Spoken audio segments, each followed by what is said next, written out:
கர்த்தருக்கு ஸ்தோத்திரம் உண்டாவதாக. இன்று 2026 வருஷம் மார்ச் மாதம் 8ஆம் தேதி இந்த 2வது ஞாயிற்றுக்கிழமையில் நாம் கர்த்தரை ஆராதிக்கும்படியாக கர்த்தர் நம்மை அவருடைய ஆலயத்துக்கு அழைத்து கொண்டு வந்திருக்கிறார். அதற்காக நாம் எல்லாரும் கர்த்தரை கைகளை தட்டி நாம் ஸ்தோத்திரிப்போம். இந்த நாள் இன்டர்நேஷனல் விமென்ஸ் டே, உலக மகளிர் தினமாக உலகமெங்கிலும் கொண்டாடப்படுகிறது. அல்லேலூயா. ஆகவே இந்த லெந்து காலத்தில், ஒரு சந்தியின் காலத்தில், தவசு காலத்தில் நாம் வழக்கமாக பின்பற்றக்கூடிய திருச்சபை நாட்காட்டியை நாம் பின்பற்றாமல் உலக மகளிர் தினத்துக்கான ஒரு செய்தியை இன்ற நாளிலே நான் கொடுக்க விரும்புகிறேன். அல்லேலூயா. Today we are not going to follow the church calendar, but we are going to meditate on International Women's Day, உலக மகளிர் தினம். அதை குறித்து நாம் பேச போகிறோம். அதற்காக நான் எடுத்துக்கொண்ட வேத பகுதி அது என்னாகமம் 27வது அதிகாரம் 1 முதல் 11 வசனங்கள். என்னாகமம் 27 1 முதல் 11 வசனங்கள்.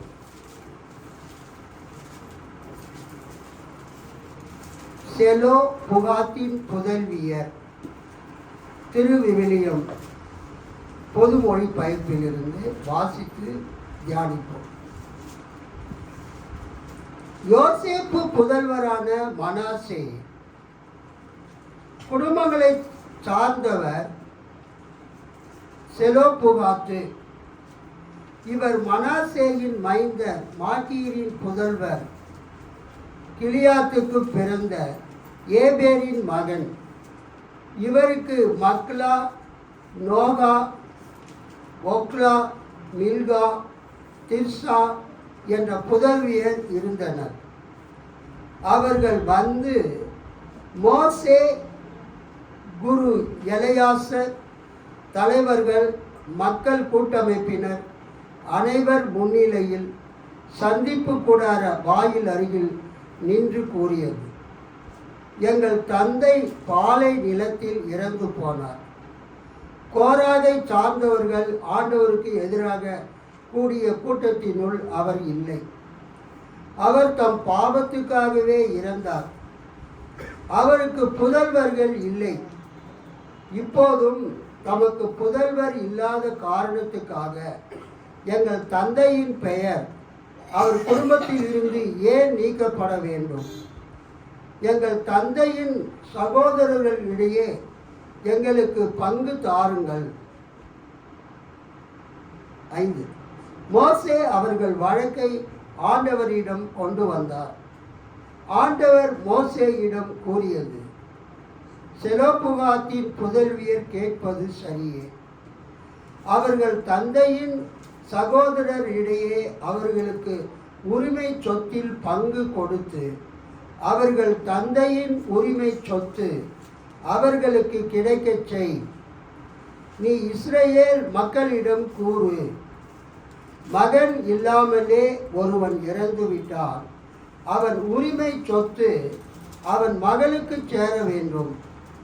அவனுக்கு மகளும் இல்லை எனில் அவன் உரிமை சொத்தை அவன் சகோதரருக்கு கொடுக்க வேண்டும்.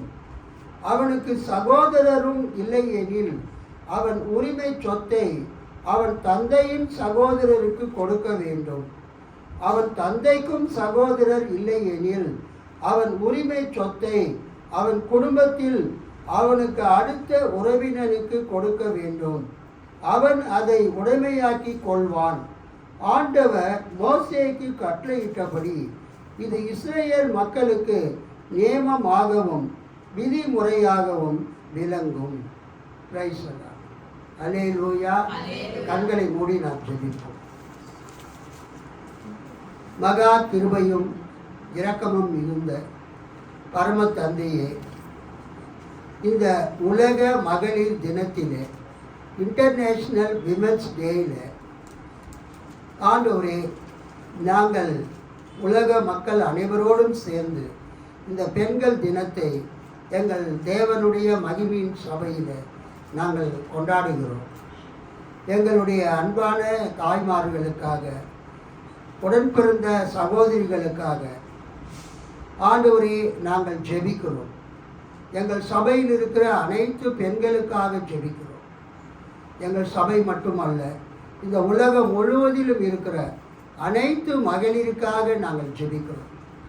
ஆண்டவரே, ஆண்டவரே அனைவரையும் நாங்கள் நேசிக்கவும், அனைவருக்கும் உரிய மரியாதை கொடுக்கவும் ஆண்டவரே எங்களுக்கு கிருபை தாரும். இந்த நாளிலே கூட இந்த கேட்க போகிற செய்தி எங்களுக்கு பிரயோஜனமாக இருக்க கிருபை தாரும். நீர் ஆண்களையும் பெண்களையும் சிருஷ்டித்தவர். நீர் ஆணையும் பெண்ணையும் உம்முடைய சாயலாக சிருஷ்டித்தீர் அப்பா. இந்த நாளிலே கூட இந்த உலக மகளிர் தினத்திலே ஆண்டவரே, இந்த என்னாகமம் 27:1 முதல் 11 வசனத்தில் நாங்கள் வாசித்த வசனத்தில் இருந்து எங்களோடு பேசுவீராக. இயேசுவின் நாமத்தில் பிதாவே, ஆமென். கர்த்தருக்கு ஸ்தோத்திரம் உண்டாவதாக.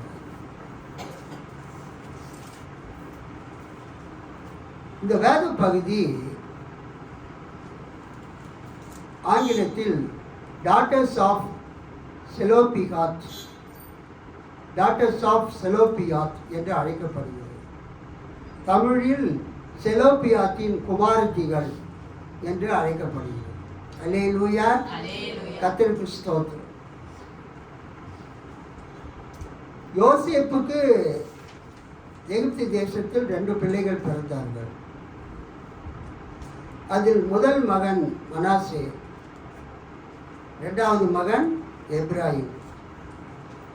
யோசேப்பு தன் பிள்ளைகளை தன் தகப்பனிடத்தில் கொண்டு வந்து அவர்களை ஆசீர்வதிக்க சொன்னபோது, யோசேப்பு தன்னுடைய வயதான காலத்தில் தனது வலது கையை எப்ராயிமின் மீதும் இடது கையை மனாசேயின் மீதும் வைத்து ஆசீர்வதிக்கிறதை நாம் ஆதியாகமத்திலே பார்க்கிறோம். அப்பொழுது யோசேப்பு சொல்லுகிறார், மனாசே தான் மூத்த மகன், எப்ராயிம் இளைய மகன் என்று. அப்பொழுது அவர் மனம் அறிய, அவர் விருப்பத்தோடு இளைய மகனை வலது கரத்திலும் வலது மகனாகிய மனாசேயை இடது கரத்திலும் ஆசீர்வதிக்கிறார்.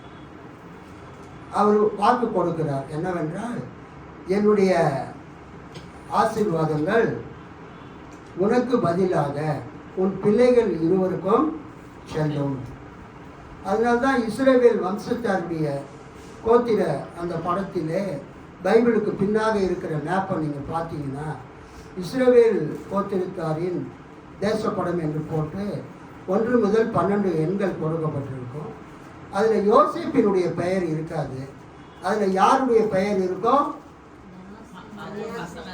அந்த யோசேப்பின் பிள்ளைகள் எப்ராயிம், மனாசே. பழைய காலத்து தமிழ் பைபிளில் அந்த இஸ்ரவேல் தேசத்தாரின் கோத்திரத்தாரின் தேசப்படங்கள் போட்டு அந்த மேப்பில் அந்த 12 கோத்திரங்களின் பெயர்களை 1, 2, 3, 4, 12 வரைக்கும் போட்டிருப்பாங்க.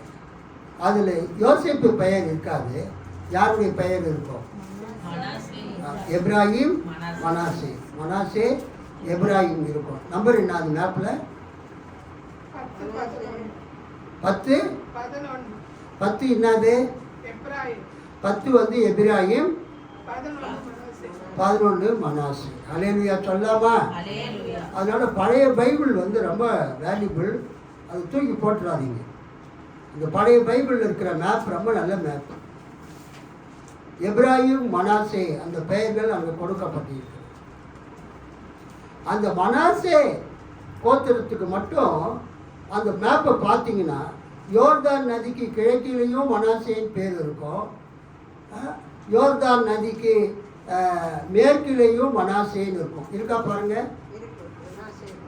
மனாசே என்கிற பெயர் யோர்தான் நதிக்கு கிழக்கிலேயும் இருக்கும், மேற்கிலேயும் இருக்கும். கிழக்கு மனாசே, மேற்கு மனாசே, அந்த கோத்திரம். கர்த்தர் வந்து இஸ்ரவேல் மக்களுக்கு அந்த வாக்கு பண்ணப்பட்ட தேசத்தை சீட்டுக்குழிக்கு போட்டு அது கொடுக்கும்படியான பொறுப்பை யோசுவா இடத்திலே கொடுக்கிறார். அல்லேலூயா. மோசேயின் மரணத்துக்கு பிறகு அந்த இஸ்ரவேல் மக்களுக்கு அந்த இடத்தை பகிர்ந்து கொடுத்தவர் யார்? யோசுவா. அப்படி கொடுக்கும்போது அவர் சீட்டுக்குழிக்கு போட்டு, பை லாட்ஸ் சீட்டுக்குழிக்கு போட்டு அந்த இடங்களையே அவர் கொடுக்கிறார். அப்போ கொடுக்கும்போது என்ன நடக்குதுன்னா, கர்த்தருக்கு ஸ்தோத்திரம், அந்த மனாசே குடும்பத்தில் வரக்கூடிய எல்லாருக்கும் அந்த யார் யாருக்கு எந்தெந்த இடமோ அந்தந்த இடங்கள் கொடுக்கப்படுகிறது. கர்த்தருக்கு ஸ்தோத்திரம். மோசே உயிரோடு இருக்கும்போதே இந்த செலாபியாத்தின் குமாரத்திகள் என்னாகும் 27வது அதிகாரத்தில் அவங்க வந்து முறையிடுறாங்க. என்ன முறையிடுறாங்கன்னா, இஸ்ரவேலுடைய அந்த இஸ்ரவேல் தேசத்தில் இஸ்ரவேல் கோத்திரங்களில் ஆண்களுக்கு தான் அந்த நில உரிமை சேரும். அல்லேலூயா. ஒரு ஒரு ஒரு குடும்ப தலைவனுக்கு ஆண் பிள்ளை இருந்தால் அந்த குடும்ப தலைவனுடைய சொத்து அந்த ஆண் பிள்ளைக்கு போகும். ஆனால் இந்த செலாபியாத், செலோபுகாத், புதிய திருப்புதலில் திரு விவிலியத்தில் செலோபுகாத் அப்படின்னு இருக்கிறது. ஆனால் பழைய மொழிபெயர்ப்பில் செலாபியாத். உங்கள் பைபிள் படிங்க. செலாபியாத், செலாபியாத் தானே? அதான் செலோபியாத் படிங்க. 27:1 என்ன ஆகும்? யோசேப்பின் குமாரனாகிய மனாசேயின் குடும்பங்களில் மனாசேயின் குமாரனாகிய மாகீரின் மகனான கிளையாத்துக்கு பிறந்த ஏபேருக்கு புத்திரனாய் இருந்த செலோபியாத்தின் குமாரத்திகளாகிய மக்லால், நோவால், ஒக்லால், மில்கால், திர்சால் என்பவர்கள் வந்து. சரி, அவங்க மோசே கிட்ட அவங்க பேசுறாங்க. இந்த 27வது அதிகாரத்தில் நம்ம என்ன பார்க்குறோன்னா, அந்த செலோபியாத்தின் குமாரத்திகள் அவங்க 5 பேர் அங்கே கொடுக்கப்பட்டிருக்கிறது. அல்லேலூயா. செலோபியாத்தின் குமாரத்திகள் 1 மக்லா, 2 நோகா, 3வது ஒக்லா, 4வது மில்கா, 5வது திர்சா என்ற புதல்வியர்கள். அந்த பெண்கள் குமாரத்திகள் மோசே கிட்ட வந்து அவங்க முறையிடுறாங்க. என்ன முறையிடுறாங்க? நீங்கள் எல்லாருக்கும் நிலங்களை கொடுக்கும்போது, அல்லேலூயா, எங்கள் தகப்பனுடைய அந்த நிலத்தை நீங்கள் எங்களுக்கு கொடுக்கணும். எங்கள் தகப்பன் பெயர் செலோபியாத்து. அவர் வனாந்தரத்தில் அவர் வந்து மரித்து விட்டார். வனாந்தரத்தில் மரித்து விட்டார்.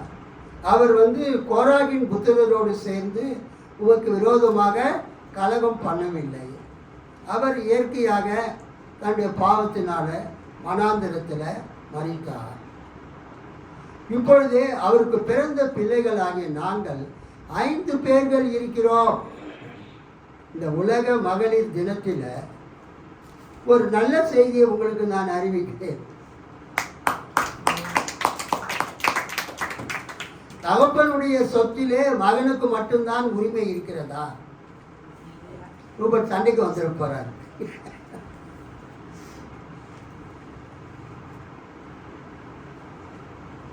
சொத்து கேட்காதவங்களுக்கு கூட கேட்குற மாதிரி பிரசங்கம் பண்றீங்களே நீங்க.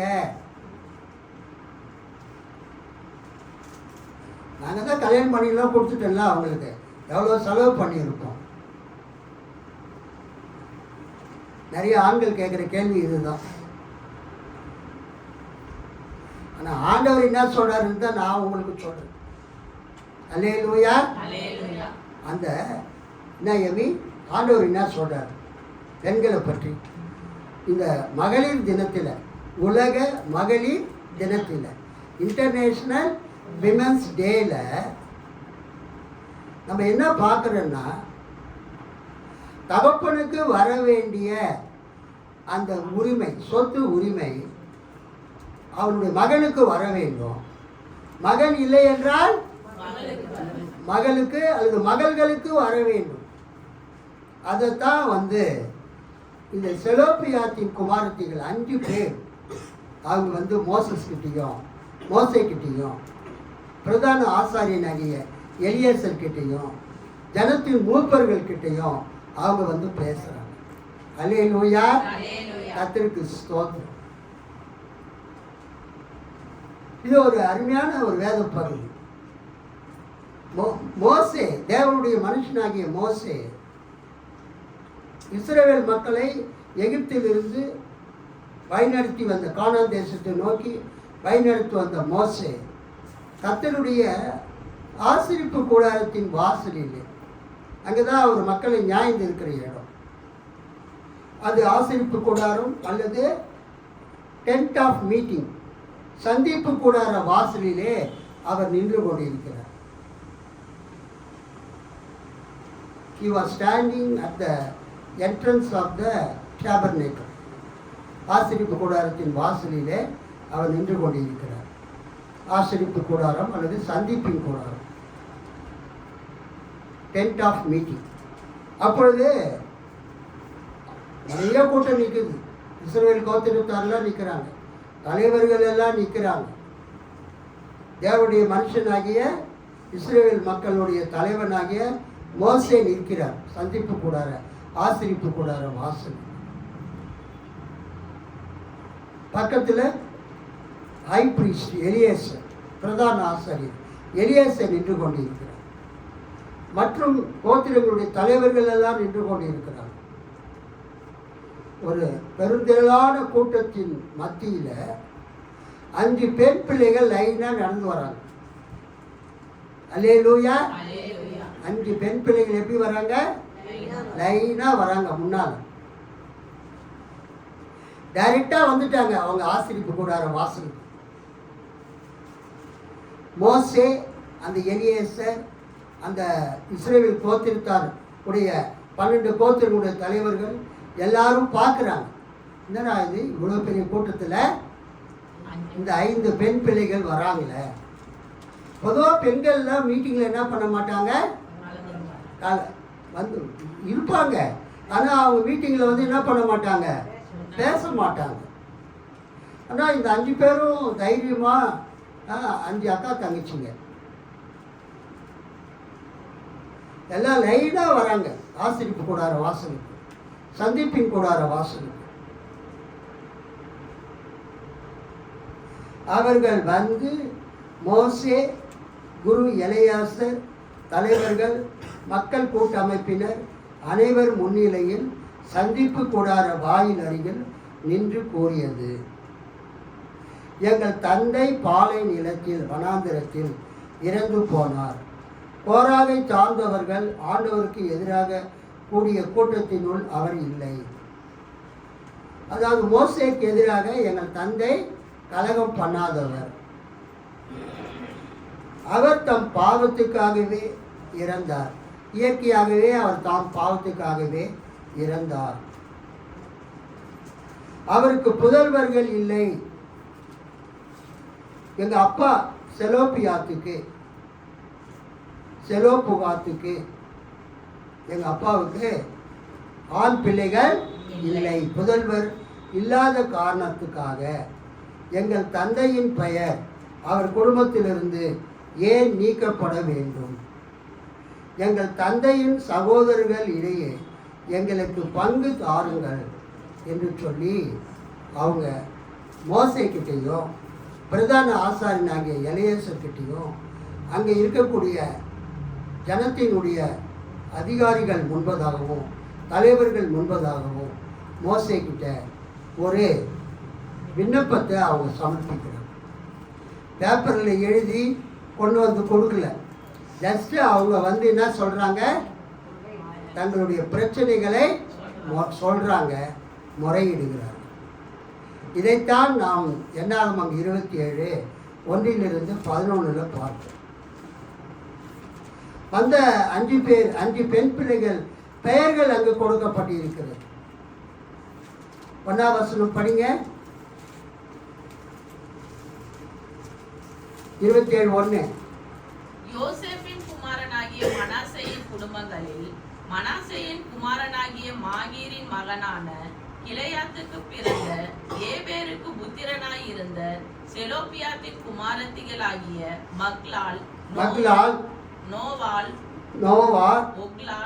ஒக்லால், மில்கா, திர்சால் என்பவர்கள் வந்து போதும்.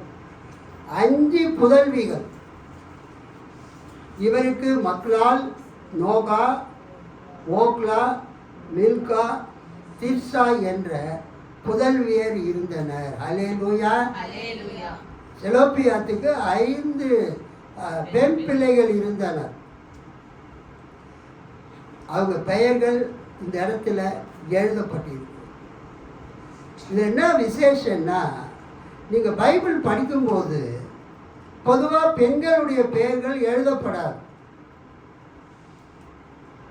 பெண்களுடைய பெயர்கள் வம்ச அட்டவணையில் ஆண்கள் பெயர் மட்டும்தான் இருக்கும்.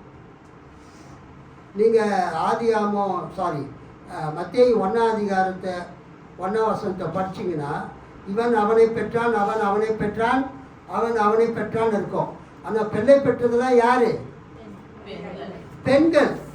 படிக்கலாம் கொஞ்சம் மத்தேயு 1:1 ஆபிரகாமின் குமாரனாகிய தாவீதின் குமாரனான இயேசு கிறிஸ்துவினுடைய வம்ச வரலாறு.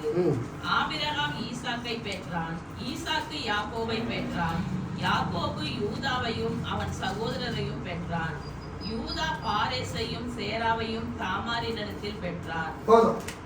நீங்க பார்த்துட்டே வந்தீங்கன்னா அவன் பெற்றான், அவன் பெற்றான், அவன் பெற்றான் இருக்கும். ஆக்சுவலா அவனா பெற்றான்? யார் பெற்றது? அவனுடைய மனைவி. ஆனால் பைபிளில் நீங்கள் பார்த்தீங்கன்னா அவன் அவனை பெற்றான், அவன் அவனை பெற்றான், அவன் அவனை பெற்றான் தான் இருக்கும். என்ன க்ளோரி சிஸ்டர், புரியுதா? குழந்தை பெக்கிறது பெண்கள். ஆனால் பைபிளில் எப்படி எழுதப்பட்டிருக்கிறது? ஆண்களுடைய பேர் எழுதப்பட்டிருக்கு.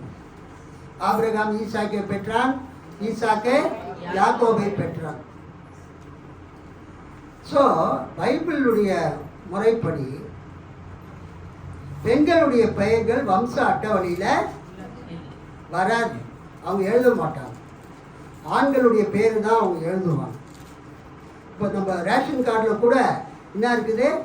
குடும்ப தலைவர், குடும்ப தலைவரின் பெயர். புருஷன் பேர் தான் அந்த குடும்பத்துக்கு தலைவர். இந்த பைபிள்லேருந்து வந்தது. அதெல்லாம் பைபிளில் குடும்பத்துக்கு தலைவர் யாரு சொல்லுங்க? ஆண். அந்த ஆணுடைய பேர் அந்த வம்ச அட்டவணையில் வருது. அதனால தான் ரேஷன் கார்டில் குடும்ப தலைவராக ஆணுடைய பெயரை போடுறாங்க. சில குடும்ப ஆண் இல்லைன்னா குடும்ப தலைவியாக பெண் பெயர் போடுறாங்க. ஆனால் இங்கே நீங்கள் பார்த்தீங்கன்னா இந்த செலோப்பியாத்தினுடைய குமாரத்திகளுடைய 5 பெயர்கள் கொடுக்கப்பட்டிருக்கிறது. அந்த செலோப்பியாத்துக்கு மக்லா, நோகா, ஒக்லா, மில்கா, திர்சா என்ற புதல்வியர் இருந்தனர். அவர்கள் வந்து மோசே, குரு எலியேசர், தலைவர்கள், மக்கள் கூட்டமைப்பினர் அனைவர் முன்னிலையில் சந்திப்பு கூடார வாயில் அறையில், மீட்டிங் ஆஃப் டென்ட், ஆசிரிப்பு கூடார வாசல் அறையில் நின்று கூறியது, எங்கள் தந்தை பாலை நிலத்தில் இறந்து போனார். இஸ்ரவேல் ஜனங்க வனாந்திரத்தில் அந்த வரும்பொழுது அந்த பாலை நிலத்தில் மரித்து போனார், இறந்து போனார். கோராகை சார்ந்தவர்கள் ஆண்டவருக்கு எதிராக கூடிய கூட்டத்தினுள் அவர் இல்லை. அவர் தம் பாவத்துக்காகவே இறந்தார். அவருக்கு புதல்வர்கள் இல்லை. இப்போதும் தமக்கு புதல்வர் இல்லாத காரணத்துக்காக எங்கள் தந்தையின் பெயர் அவர் குடும்பத்தில் இருந்து ஏன் நீக்கப்பட வேண்டும்? எங்கள் தந்தையின் சகோதரர்கள் இடையே எங்களுக்கும் எங்கள் தந்தையின் சகோதரர்கள் இடையே எங்களுக்கும் பங்கு தாருங்கள், பங்கு கொடுங்கள் என்று அவர்கள் வேண்டுதல் செய்கிறார். ஒரு அல்லேலூயா சொல்லாம உடனே 5ஆம் வசனம், மோசே அவர்கள் வழக்கை ஆண்டவரிடம் கொண்டு வந்தார். ஆண்டவர் மோசேயிடம் கூறியது, செலோப்பியாத்தின் புதல்வியர் குமாரத்திகள் கேட்பது சரியே. அவர்கள் தந்தையின் சகோதரர் இடையே அவர்களுக்கும் உரிமை சொத்தில் பங்கு கொடுத்து அவர்கள் தந்தையின் உரிமை சொத்து அவர்களுக்கு கிடைக்கச் செய். நீ இஸ்ரேல் மக்களிடம் கூறு, மகன் இல்லாமலே ஒருவன் இறந்து விட்டால் அவன் உரிமை சொத்து அவன் மகளுக்கு சேர வேண்டும். ஒரு அல்லேலூயா சொல்லாம அது ஃபுல்லா நீங்க படிச்சுப்பாங்க. அது வரைக்கும் உரிமை சொத்து, அந்த லேண்ட், நிலம் யாருக்கு கொடுக்கப்பட்டது? ஆண்களுக்கு. யோசுவா காலத்தில் ஆண்டவர் அதை பிரித்து கொடுக்க போகிறார். ஆண்களுக்கு கொடுக்கப்பட்டது. ஆனா இங்க நம்ம என்ன பார்க்கிறோம் என்றால், ஒரு மனிதனுக்கு ஆண் பிள்ளை இல்லை என்றால் அவனுடைய சொத்து அவனுடைய பெண் பிள்ளைகளுக்கும் கொடுக்க வேண்டும் என்கிற ஒரு வெர்டிக்ட், ஒரு தீர்ப்பை ஆண்டவர் கொடுக்கிறார். அந்த வாக்கு பண்ணப்பட்ட தேசம் முழுவதுமே ஆண்டவருக்கு சொந்தமானது. வாக்கு பண்ணப்பட்ட தேசம் முழுவதுமே ஆண்டவருக்கு சொந்தமானது. த லேண்ட் ஓனர், அந்த வாக்கு பண்ணப்பட்ட தேசத்தினுடைய உரிமையாளர் கர்த்தர் தான், ஆண்டவர் தான். அவர் அந்த வாக்கு பண்ணப்பட்ட தேசத்தை இஸ்ரவேல் மக்களுக்கு அவர் கொடுக்கிறார். அல்லேலூயா. ஆனால் அந்த உரிமை சொத்துக்கு உரிமையாளர் கடவுளாக இருக்கிறார். ஒவ்வொரு கோத்திரத்தினுடைய அந்த ஆண் மகனுக்கு, குடும்ப தலைவனுக்கு அந்த உரிமை சொத்து வழங்கப்பட்டது. அது ஒரு ஆணாதிக்க சமுதாயம். திருவிவிலியம் பொதுமொழிபெயர்ப்பு அந்த விளக்க உரையில் என்ன கொடுத்து இருக்கிறார்கள்? என்னாகமம் 36 அதிகாரம் 1ஆம் வசனம், யோசேப்பு புதல்வரை சார்ந்த குடும்பங்களில் மனாசே மகனான மாகீரின் புதல்வனான கீலேயாத்தின் மைந்தனது குடும்பத்தை சார்ந்த மூதாதியர் வீடுகளின் தலைவர்கள் மோசே இடமும் இஸ்ரேல் மக்களின் மூதாதியர் வீட்டு தலைவர்களாகிய பெரியோர்களிடமும் சென்றனர். அவர்கள் கூறியது, இஸ்ரேல் மக்களின் உரிமை சொத்துக்காக நாட்டை திருவுள சீட்டு முறையில் கொடுக்கும்படி ஆண்டவர் எம் தலைவராகிய உமக்கு கட்டளையிட்டார். எம் சகோதரன் செலோப்பியாத்தின் உரிமை சொத்தை அவர் புதல்வியருக்கு கொடுக்கும்படியும் ஆண்டவரால் உமக்கு கட்டளையிடப்பட்டது. ஆனால் இஸ்ரேல் மக்களின் வேறு குலங்களின் புதல்வர்களை அவர்கள் மனம் புரிந்தார். அவர்களின் உரிமை சொத்து எங்கள் மூதாதியர் உரிமை சொத்திலிருந்து எடுக்கப்பட்டு அவர்களுக்கு சொந்தமான குலத்தின் உரிமை சொத்துடன் சேர்க்கப்பட்டுவிடும். இவ்வாறு திருவுளச் சீட்டால் எங்களுக்கு கிடைத்த உரிமை சொத்து குறைய நேரிடும். அத்துடன் இஸ்ரேல் மக்களுக்கு மீட்பின் ஆண்டு வரும்பொழுது அவர்கள் உரிமை சொத்து அவர்களுக்குரிய குலத்தின் உரிமை சொத்துடன் சேர்க்கப்படும்.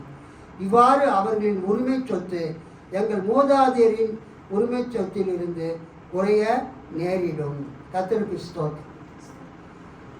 ஸோ இங்கே நம்ம என்ன பார்க்கிறோன்னா, கர்த்தர் அந்த கானான் தேசத்தை இஸ்ரவேல் மக்களுக்கு உரிமை சொத்தாக பிரித்து கொடுக்கும்போது ஒவ்வொரு கோத்திரத்துக்கும் ஒவ்வொரு குடும்பத்துக்கும் அவங்க தந்தை பேரில் அந்த சொத்தை பிரித்து கொடுக்குறாங்க. அல்லேலூயா.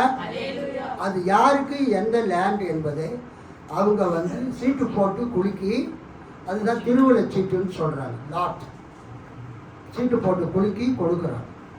அப்போ இந்த செலோப்பியாத்தின் குமாரத்திகள் அவங்க கேட்குறாங்க, எங்கள் தந்தையின் சொத்தை எங்களுக்கு நீங்கள் தாரும். அல்லேலூயா. இதை நம்ம யோசுவா 17ஆம் அதிகாரம் 3-6 வசனங்களில் நம்ம பார்க்கலாம். யோசுவா 17 3-6 படிங்க, சத்தமாக படிங்க. என்னம்மா க்ளோரி சிஸ்டர் என்ன பண்ணிக்கிறீங்க?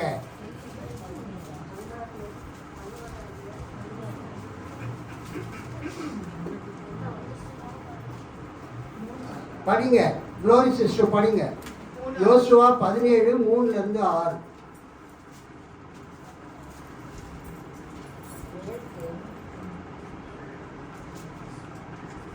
மனோசேயின் குமாரனாகிய ஆகீருக்கு பிறந்த கிளையாத்தின் குமாரனாகிய எப்லேரின் மகன்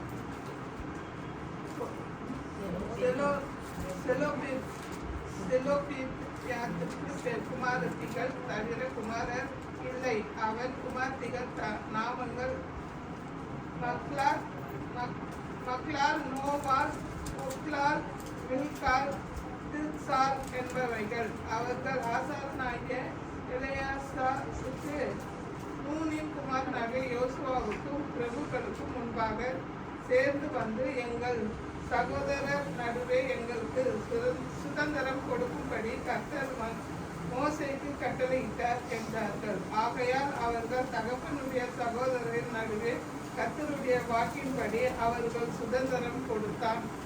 போதும் போதும். இங்க நம்ம என்ன பார்க்கிறோம்? 3ஆம் வசனம். மனாசேயின் மகனான மாகீருக்கு பிறந்த கீலேயாத்தின் மகனாகிய ஏபேரின் புதல்வன் செலோப்பியாத்துக்கு ஆண் மக்கள் இல்லை, பெண் மக்கள் மட்டும் இருந்தனர்.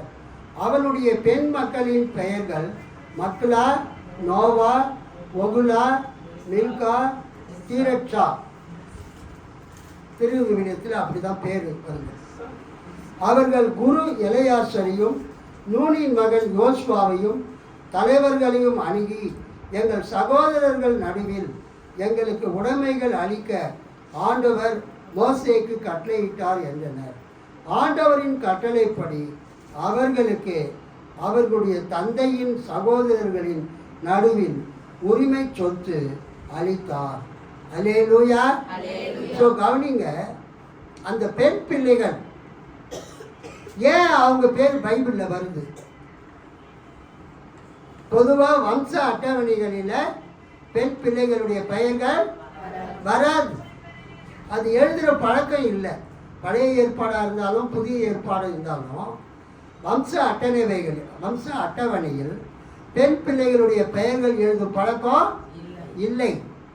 ஆனால் இந்த செலோப்பியாத்தின் 5 பெண் பிள்ளைகளுடைய பெயர்கள் பல இடங்களிலே பைபிளில் வருகிறது. நல்ல கை தட்டுங்க. பெண்கள் தினத்தில் பெண்களே கை தட்டுனா எப்படி? ஆண்டவருடைய சமூகத்தில் பெண்கள் தைரியமா போய் ஜெபம் பண்ண வேண்டும். அல்லேலூயா. நான் கேட்கக்கூடாது, நீங்கள் ஏன் ஜெபத்துக்கு வரல, நீங்கள் ஏன் ஜெபத்துக்கு வரல, என்ன பண்ணிட்டு இருந்தீங்க, எங்கே போனீங்க, அதெல்லாம் நான் கேட்கவே கூடாது. நம்ம கீர்த்தனா இன்னைக்கு அதை தான் கர்த்தர் உங்களுக்கு இந்த இன்டர்நேஷ்னல் விமென்ஸ் டேயில் உலக மகளிர் தினத்தில் சொல்கிறார். பெண்கள் கர்த்தரிடத்தில் போய் கேட்பதற்கு தயங்கவே கூடாது. நான் சொல்லமா, நம்ம போன வாரம் பார்த்தோம், கர்த்தராகிய இயேசு சிலுவையில் மரிக்கும் போது தேவாலயத்தின் திரைச்சீலை 2ஆக கிழிந்தது, மேலிருந்து கீழே வரைக்கும். It was teared open. It was split open. மேலிருந்து கீழே வரைக்கும் 2ஆக கிழிந்தது. நம்ம தேவனிடத்திற்கு தைரியமாய் கிருபாசன தண்டைக்கு போகும்படியான வழியை கர்த்தராகிய இயேசு கிறிஸ்து தமது சிலுவை மரணத்தின் மூலமாக ஏற்படுத்தினார். Hallelujah. You need not require a mediator to approach God. கடவுளிடத்திற்கு போய் உங்களுக்காக ஜெபிப்பதற்கு உங்களுக்கு ஒரு மத்தியஸ்தர் தேவை கிடையாது. டைரக்டா யூ கேன் அப்ரோச் காட். எவ்வளவு பெரிய ஸ்லாக்கியங்க. நம்ம யாராவது ஒரு பெரிய எம்எல்ஏவையோ எம்பியோ ஒரு மினிஸ்டரையோ நம்ம போய் பார்க்கணும்னா அதுக்கு நம்ம சப்போர்ட்டுக்கு யாரையாவது கூட்டிட்டு போறோம். ஆனா வானத்தையும் பூமியையும் படைத்த தேவாதி தேவனிடத்திற்கு போவதற்கு, அவரிடத்தில் போய் பேசுவதற்கு உங்களுக்கு மத்தியஸ்தர் யாரும் தேவையில்லை. இந்த புதிய ஏற்பாட்டின் காலத்துல, இந்த கிருபையின் காலத்துல வசிக்கிற உங்களுக்கும் எனக்கும் ஆண்டவராகிய இயேசு சிலுவையில் மரித்ததுனால நமக்கு செய்த காரியம் என்னவென்றால், you can directly address to God. You can directly speak with God. You have access to God. By Christ's death on the cross, you have free access to God. கிறிஸ்து சிலுவையிலே மரித்ததினாலே கடவுளிடத்திலே போய் பேசும்படியான ஒரு கிருபையை கர்த்தராகிய இயேசு உங்களுக்கு ஏற்படுத்தி கொடுத்திருக்கிறார். அல்லேலூயா, அல்லேலூயா, அல்லேலூயா. நீங்க என்கிட்ட வந்து பாஸ்டர் எனக்காக கொஞ்சம் ஜெபம் பண்ணுங்கன்னு சொல்லவே தேவையில்லை.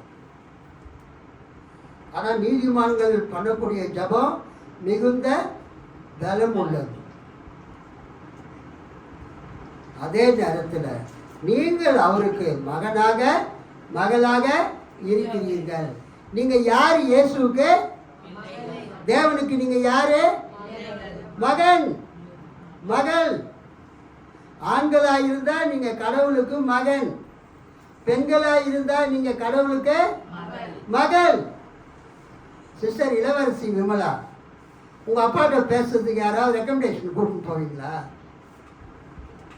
உங்க பையன் அஜயனை கூட்டிட்டு போயிட்டு, தாத்தா எங்க அம்மா உங்ககிட்ட பேச விரும்புறாங்கன்னு சொல்ல வைப்பீங்களா? எவ்வளவு பெரிய கிருபை. உங்க அப்பா கிட்ட பேசுறதுக்கு நீங்க யார்கிட்டயும் பர்மிஷன் வாங்க தேவையில்லை.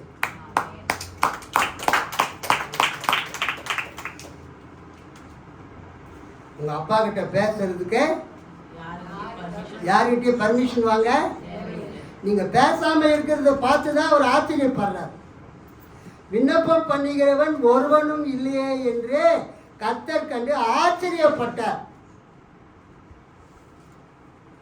நான் பீலா சிஸ்டர், தேவனிடத்துல நீங்க 24 hours போய் பேசணும். Any time you can talk to God.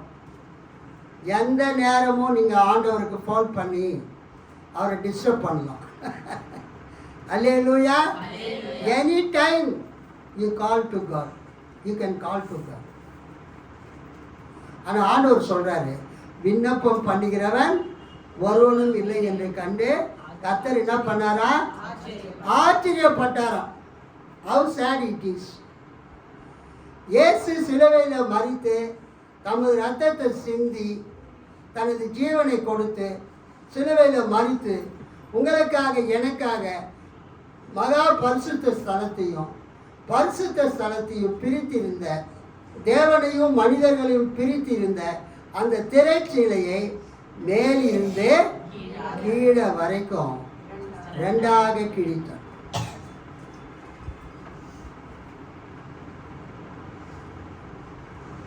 நான் போன வாரம் செய்தியில் கூட சொன்னேன். சிஎஸ்ஐ சென்னை பேராயத்தில் ரெவரண்ட் சம்பத் பகவன் தாஸ் அப்படின்னு ஒரு ஆயர் ஒர்க் பண்ணார். அவருடைய புஸ்தகத்தை நான் படித்தேன். அதில் அந்த தேவாலயத்து திரைச்சிலையை பற்றி அவர் அவ்வளோ அற்புதமாக எழுதியிருந்தாருன்னு நான் உங்ககிட்ட சொன்னேன். அல்லேலூயா. அப்புறம் அவருடைய நம்பரை ராஜாட்டி சிஸ்டருடைய அண்ணன் வியாசர் லாரன்ஸ் கிட்ட வாங்கி அந்த ஆயர்கிட்டயே பேசுவேன். அப்போ நான் கேட்டேன், ஐயா நீங்கள் எழுதின புஸ்தகத்தெல்லாம் மறுபடியும் பிரிண்ட் பண்ணி மக்களுக்கு விநியோகிக்கிறீங்களான்னு கேட்டேன். நல்ல கேள்வி கேட்டீங்க. ஏற்கனவே போட்ட புஸ்தகமே ஒரு சில புக்கு என்னவா இருக்குது, அப்படியே இருந்தது. அப்புறம் நான் என்ன பண்ணேன், வித்துச்சு நான் மறுபடியும் அதை பிரிண்ட் பண்ணணும் அப்படின்னு அவர் சொன்னார். இப்போ அவர் வந்து 7 புக்கு எழுதியிருக்கிறார். ரெவரண்ட் சம்பத் பகவான் தாஸ் எத்தனை புக்கு? 7 புக்கு. ரொம்ப தரமான புக்கு. நான் அவருடைய ஸ்பீச்சையும் கேட்டேன். சென்ட் பால் சர்ச்சில் ஒரு மேரேஜ் ரிசப்ஷன்.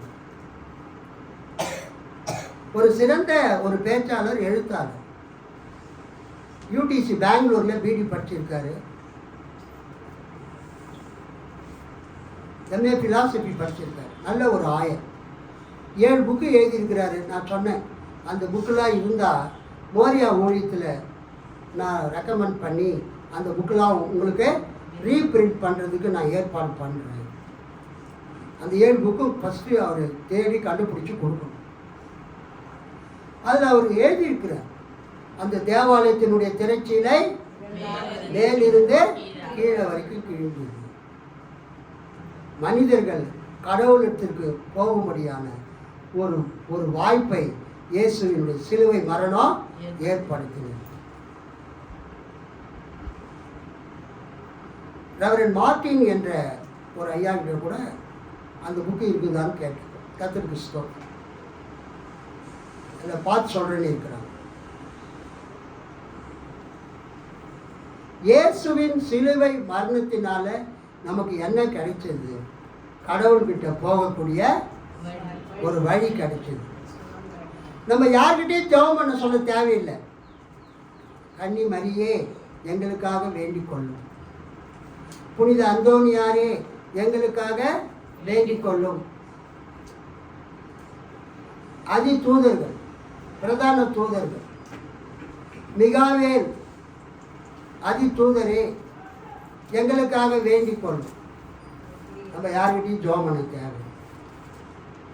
என் பிள்ளைங்க டைரெக்டாக வந்து என்கிட்ட பேசுகிறாங்க. அல்லேலூயா.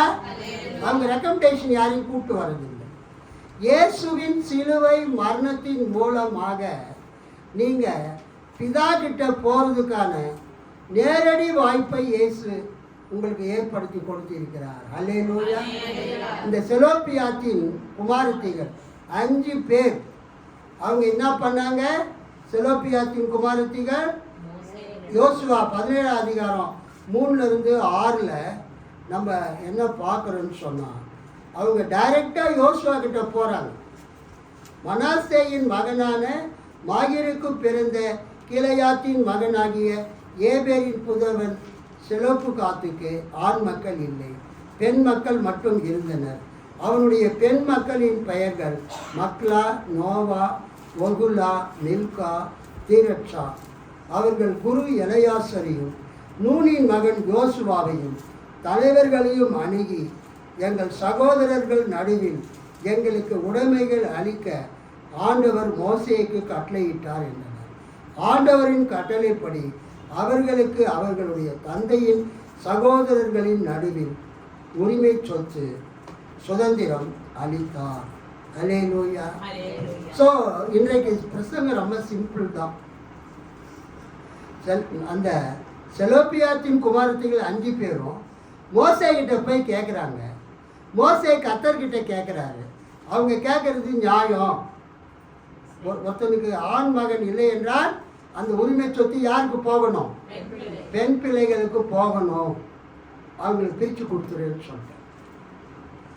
யோசுவா மோசேக்கு பிறகு அவன் தலைவனான போது அந்த நிலத்தையெல்லாம் சீட்டு போட்டு குலுக்கி கொடுக்கும்போது செலோப்பியாத்தின் குமாரத்திகள் யோசுவா கிட்ட வந்து கேட்குறாங்க, கர்த்தர் வந்து மோசே மூலமாக சொன்னதை நீங்கள் எங்களுக்கு செய்யும், அந்த சொத்தை எங்களுக்கு தாரும் அப்படின்னு கேட்கும்போது என்ன நடக்கிறது? கர்த்தருக்கு ஸ்தோத்திரம். அந்த உரிமை சொத்தை, சுதந்திரத்தை, எபிரேய வார்த்தை நகலா.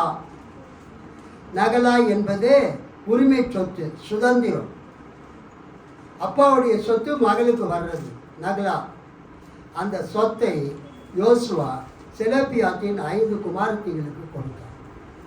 பைபிளில் பெண்களுடைய பெயர்கள் வம்ச அட்டவணையில் வராது.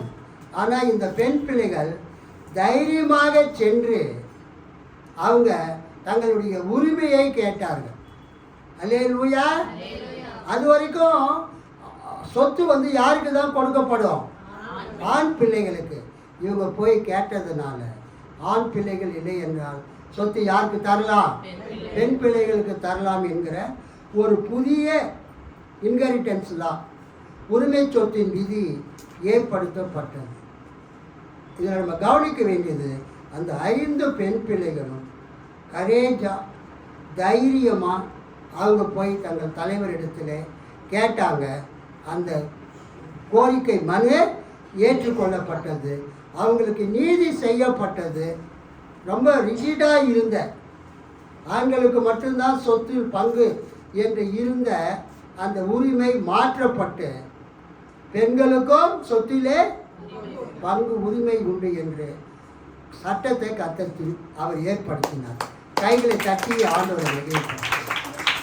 இது எதை காட்டுகிறது என்றால், உலக பிரகாரமான காரியங்களில் கூட உங்கள் தகப்பனாருக்கு குடும்ப சொத்து இருந்தால் அதில் ஆண்களுக்கு மட்டுமல்ல பெண்களுக்கும். பாருங்க சுகந்தி அம்மா மகம் எப்படி சந்தோஷமாக சிரிக்கிறாங்க பாருங்க.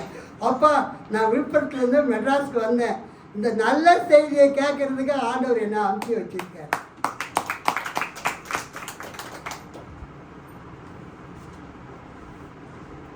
எல்லாவற்றை விட நீங்கள் அறிந்து கொள்ள வேண்டியது, அந்த செலோப்பியாத்தின் புதல்விகள் 5 பேர், அவங்க பேர் பைபிளில் இருக்குது. அல்லேலூயா. தைரியமாக தேவ சந்நிதிக்கு யார் வருகிறார்களோ அவங்க பெயர்கள் எழுதப்படும். அல்லேலூயா. தைரியமா தேவ சன்னிதானத்துக்கு வரக்கூடிய பெண்களுடைய பெயர்கள் பைபிளில் எழுதப்படும் என்பதற்கு இந்த 5 பெண் பிள்ளைகள் பெயர்கள் வருகிறது. இந்த செலோப்பியாத் என்ற பெயர் பைபிளில் 11 இடத்துல வருது. 11 டைம்ஸ் செலோப்பியாத் என்ற பெயர் வந்து பைபிள் எத்தனை தடவை வருது? 11 டைம்ஸ் வருது. அதில் முக்கியமாக இந்த பங்கு பாகம் கொடுக்குற இடத்துல எல்லா இடத்துலையும் அந்த செலோப்பியாத்தினுடைய 5 குமாரத்திகள் பெயர்கள் வருகிறது. அல்லேலூயா. கர்த்தருக்கு ஸ்தோத்திரம். என்னாகமம் 27 1 - 11. அதுக்கு அடுத்தது என்னாகமம் 36 11. அப்புறம் என்னாகம் யோசுவா 17 3 - 6 இந்த செலோப்பியாத்தின் குமார்த்திகளுடைய பெயர்கள் வருகிறது. தேவ சமூகத்துக்கு அவங்க தைரியமா போனாங்க. தேவ சமூகத்துக்கு சொல்லுங்க, தைரியமா போனாங்க. செலோப்பியாத்தின் குமார்த்திகள் தைரியம். ஐயோ பெண்ணுன்னு சொல்லிட்டு அவங்க கூச்சப்படலை, பயந்து பயந்து போகல. இவ்வளோ லட்சக்கணக்கான ஆண்கள் நிற்கிறாங்க, நம்ம எப்படி தனியாக போகிறதெல்லாம் யோசிக்கணும். தங்கள் உரிமைக்காக போராட வேண்டிய சில நேரத்தில் பெண்கள் தைரியமாக போராட வேண்டும். அல்லேலூயா. கை தட்டுங்க, கை தட்டுங்க. இந்த உலக மகளிர் தினத்தில் நீங்கள் அறிந்து கொள்ள வேண்டிய சத்தியம் இதுதான். உங்களுக்கு ஒரு உரிமை இருக்கிறது என்றால் அதை அடைய தைரியமாக நீங்கள் என்ன பண்ணலாம்? நீங்கள் போராடலாம். போராட தேவையில்லை, ஃபஸ்ட்டு போய் கேட்கலாம். கேட்குறதே ஒரு பெரிய ஆச்சரியம்தான். இந்த ஆண் ஆதிக்க சமுதாயத்தில், இந்த பேட்ரியார்கல் சொசைட்டியில் பெண்கள் தைரியமாக போய் தங்கள் உரிமைகளை கேட்டு பெற்றுக்கொள்வது மிகவும் மகிழ்ச்சியான ஒரு செயல், பாராட்ட வேண்டிய செயல். அந்த பாராட்டக்கூடிய செயலை ஆண்டவர் தமது பைபிளில் அந்த செலோப்பியாத்தின் குமாரத்தினுடைய பெயர்களை 5 பேர்களே எழுதி வைத்திருக்கிறார். அல்லேலூயா. பெரிய சந்தோஷமான காரியம். என்னாகமம் 27 1 - 11. என்னாகமம் 36 11. யோசுவா 17 3 - 6 நம்ம என்ன பார்க்குறோம்? அந்த செலோப்பியாத்தின் குமார்த்திகளுடைய பெயர்கள் அங்கே எழுதப்பட்டிருக்கிறது. அல்லேலூயா. ஸோ புதிய ஏற்பாட்டில் பழைய ஏற்பாட்டில் ஆண்களுக்கு தான் ரொம்ப இம்பார்ட்டன்ஸ். ஆனால் புதிய ஏற்பாட்டில் ஆண்களும் பெண்களும் சமம். அல்லேலூயா. சமமான உரிமை. என்ன பார்க்கலாம்? கலாத்தியர் 3வது அதிகாரம் 26 29. கலாத்தியர் 3 அதிகாரம் 26 29. நீங்கள் எல்லாரும் கிறிஸ்து இயேசுவை பற்றும் விசுவாசத்தினால் தேவனுடைய புத்திரராய் இருப்பீர்களே. ஏனெனில் உங்களில் கிறிஸ்துவுக்குள்ளாக ஞானஸ்நானம் பெற்றவர்கள் எத்தனை பேரோ அத்தனை பேரும் கிறிஸ்துவை தரித்து கொண்டீர்களே. யூதன் என்றும் கிரேக்கன் என்றும் இல்லை, யூதன் என்றும் கிரேக்கன் என்றும் இல்லை, அடிமை என்றும் சுயாதீனன் என்றும் அடிமை என்றும் சுயாதீனன் என்றும் இல்லை, ஆண் என்றும் பெண் என்றும் இல்லை, ஆண் என்றும் பெண் என்றும் இல்லை. நீங்கள் எல்லாரும் கிறிஸ்து இயேசுக்குள் ஒன்றாய் இருக்கிறீர்கள். நீங்கள் எல்லாரும் கிறிஸ்து இயேசுக்குள் ஒன்றாய் இருக்கிறீர்கள். ஞான ஸ்நானம் எடுக்கிறதுக்கு முன்னால தாங்க வேறுபாடுகள். ஞானஸ்தானம் எடுத்த பிறகு, திருமுழுக்கு பெற்ற பிறகு, இனி உங்களிடையே யூதர் என்றும் கிரேக்கர் என்றும், அடிமைகள் என்றும் உரிமை குடிமக்கள் என்றும் இல்லை, ஆண் என்றும் பெண் என்றும் வேறுபாடு இல்லை. கிறிஸ்து இயேசுவோடு இணைந்துள்ள நீங்கள் யாவரும் ஒன்றாய் இருக்கிறீர்கள். அல்லேலூயா, அல்லேலூயா. ஆக இயேசு கிறிஸ்துவின் மரணத்தின் மூலமாக நாம் கடவுளிடத்திற்கு செல்லக்கூடிய ஒரு கிருபையை நாம் பெற்றிருக்கிறோம். அல்லேலூயா. ஆண்கள் பெண்கள் அனைவரும் கர்த்தரிடத்தில் போய் நாம் ஜெபிக்க முடியும். கர்த்தர் ஆண்களையும் பெண்களையும் சமமாக பாவிக்கிறார். ஆண்களுக்கும் பெண்களுக்கும் சமமான ஆசீர்வாதங்களை அவர் கொடுக்கிறார். நீங்க ஏன் ஜெபிக்கலன்னு தான் அவர் கேட்கிறார். நீ ஏன் கேட்டு பெற்றுக்கொள்ளவில்லை என்று தான் கேட்கிறார். கர்த்தர் உங்ககிட்ட என்ன கேட்கிறாரு? நீ ஏன் என்கிட்ட வந்து கேட்கல? விண்ணப்பம் பண்ணுகிறவன் ஒருவனும் இல்லை என்று கர்த்தர் கண்டு ஆச்சரியப்பட்டார். கர்த்தரை ஆச்சரியப்படுத்தாதீங்க. போய் உங்க பிரச்சனையை சொல்லுங்க. Tell your problems to Jesus. Tell your problems to God. கர்த்தரிடத்துல உங்க பிரச்சனையை சொல்லுங்க. ஒரு ஒரு ஒரு மகள் எப்படி அப்பா கிட்ட போய் அவன் பிரச்சனையை சொல்லுங்க, அது மாதிரி பரலோகத்தின் பிதா கிட்ட இயேசுவின் நாமத்தினால tell all your problems.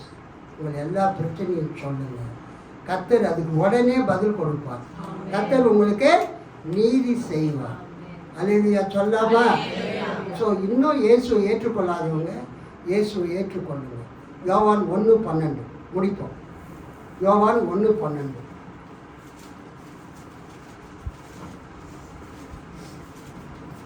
டக்குன்னு படிக்க மாட்டீங்களே, என்ன விசுவாசிங்க நீங்க? அவருடைய நாமத்தின் மேல் விசுவாசம் உள்ளவர்களாய் அவரை ஏற்றுக்கொண்டவர்கள் எத்தனை பேர்களோ அத்தனை பேர்களும் தேவனுடைய பிள்ளைகள் ஆகும்படி அவர்களுக்கு அதிகாரம் கொடுத்தார். இயேசுவை ஏற்றுக்கொண்டவர்கள் எத்தனை பேர்களோ அத்தனை பேர்களும் தேவனுடைய பிள்ளைகள் ஆகும்படியான அதிகாரத்தை தேவன் கொடுத்திருக்கிறார். தேவனுடைய பிள்ளைகள் ஆகிறது தாங்க முக்கியமான காரியம். You should become a son of God. You should become a daughter of God. இயேசுவை ஏற்றுக்கொண்டா நீ தேவனுடைய மகன், தேவனுடைய மகன். நீ கேட்கறது எல்லாம் தேவன் செய்வார். அல்லேலூயா. இந்த சர்வதேச மகளிர் தினத்தில், உலக மகளிர் தினத்தில், இன்டர்நேஷ்னல் விமென்ஸ் டேல கர்த்தர் இந்த செய்தியின் மூலமாக உங்களை ஆசீர்வதிப்பார். கர்த்தரிடத்தில் கேட்டு பெற்றுக்கொள்ளுங்கள். God bless you all. சத்தமா அல்லேலூயா சொல்லுங்க. Praise God.